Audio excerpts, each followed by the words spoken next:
Chapter 4. The Breathing Silence of Rust Creek. The house seemed to inhale behind Evan as the door clicked shut. Not slammed, not forced, just closed. As if the entire structure had been waiting for him to step over the threshold. The silence inside was dense, warm, almost humid. Dust floated through the air like tiny drifting spirits, turning the faint beams of light into trembling columns. Evan's flashlight cut through the gloom, revealing warped wallpaper, broken picture frames on the floor, and a staircase that bowed under its own age. He swallowed. The air tasted metallic, like old blood left in a forgotten room. Then he heard it. Footsteps. Slow, heavy, coming from the room upstairs. Not walking, shifting weight. As if whatever was up there didn't want to be heard, but wasn't very good at pretending. Evan's breath hitched, his pulse beat against his skull.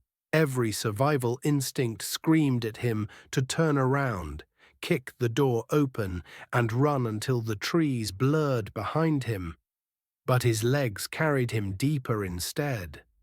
The house felt wrong, bent in ways he couldn't explain. The hallway stretched too far, as if the architecture had been rearranged by someone who had only heard rumors of what a house should look like. Every step creaked like a groan, an old complaint directed solely at him. He reached the staircase. The first step he touched exhaled a cloud of dust, and something cold brushed the back of his neck. He spun, shining the flashlight into the darkness. No one. But the door he came through was different. Hadn't it been wooden? Now it looked like metal, thick, reinforced. The house was changing. Evan forced himself up the steps, each one trembling under him. On the second-floor landing, he saw a long hallway of open doors. Every room was dark, except one. The room at the far end glowed with a faint, sickly green light, and the footsteps were coming from inside. Evan approached slowly. His fingers trembled as he reached for the doorframe. That was when he noticed something carved into the wood. Deep gouges, human-sized, as if fingernails had dragged through the wood in desperate panic. Then a whisper drifted out of the room. "Don't look at it." Evan froze. The voice was female, trembling, young. He shined his light into the room, but found only an empty bed, shattered lamps, and a dresser leaning sideways. The green glow came from an old CRT television, flickering with static. He stepped inside. The TV adjusted itself. The static cleared.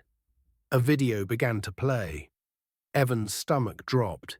It was the forest path he had walked earlier. He watched his own figure enter the frame, walking alone with his flashlight. He watched himself pause, turn, and study the trees, exactly as he had done. But then something else entered behind him. A tall, hunched silhouette, moving silently, following him. Evan tried to breathe, but his lungs rebelled. He reached for the TV. The screen flickered again, and a face appeared. Not human. Too stretched, too pale. Eyes black and wet like ink. It stared directly at him and whispered his name. Evan. The whisper didn't come from the television. It came from the closet behind him. He spun. The closet door rattled. A low, wet breath seeped through the slits. The creature inside shifted its weight. Evan stumbled backward, heart pounding hard enough to hurt. The walls warped, shadows stretched across the floor like black hands reaching for him. The house felt alive, breathing harder, hungrier. He bolted for the hallway. Something slammed into the inside of the closet, shaking the floorboards. Evan sprinted down the stairs. The steps seemed to sink beneath his feet. The wallpaper peeled as if reacting to his presence, curling toward him like fingers. He reached the bottom and stopped. The front door was gone, not locked, not blocked, gone. In its place stood a solid wall covered in the same carved symbols he had seen on the trees outside. Spiral markings, clawed lines, shapes that felt older than language. His vision blurred. The house vibrated, the lights dimming as if absorbing what little warmth remained. Upstairs, something began descending the steps. Slow, deliberate, heavy. Evan pressed his hand against the wall, searching for any seam, any weakness, anything. The carving beneath his palm pulsed, warm, like skin. He jerked his hand back. The footsteps grew louder. Evan turned toward the window. Without thinking, he grabbed a broken chair, lifted it, and slammed it through the glass.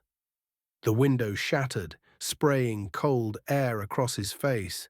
He didn't hesitate. He jumped.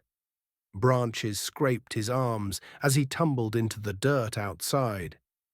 Behind him, the house exhaled a long, disappointed breath. Evan scrambled to his feet, running into the tree line, not looking back, not daring to. But he heard it. A dragging step, another, slow, steady.